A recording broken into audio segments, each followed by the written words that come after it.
আবারও সীমান্তে প্রাণহানির ঘটনা। বিএসএফের গুলিতে নিহত এক বাংলাদেশি।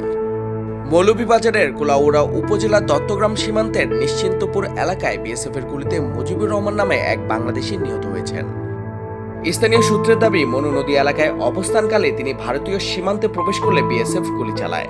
মাছ মারার কথা কইয়া জালু লইয়া গেছে নেওয়া পরে তারে গাঙ্গত নিয়ে বড়ার কথা নিয়ে গেছে। আল্লাহর কাছে আমি আমার বাচ্চাকে সাহায্য করব, আমার বাচ্চার মুখ কান্তা দেখতাম, আমি লাশটা পাইতাম। আমার বন্ধু তো মারা গেছে, কিরকম মারা গেছে আমরা সঠিক কইতে পারতাম না। একবারে ছোট দুইটা বাচ্চাটা। লাশটা আমরা দেখতাম, আমরা মাটিটা দিতাম। যেভাবে সরকারিভাবে আপনারা যে কোনো অবস্থায় লাশটা আমরা চাই। তবে ঘটনার বিস্তারিত তথ্য যাচাই করছে সংশ্লিষ্ট কর্তৃপক্ষ। ঘটনার পর সীমান্ত এলাকায় উদ্বেগ ও চাঞ্চল্য সৃষ্টি হয়েছে। বিজেপি ও আইনশৃঙ্খলা বাহিনী বিষয়টি পর্যবেক্ষণ করছে।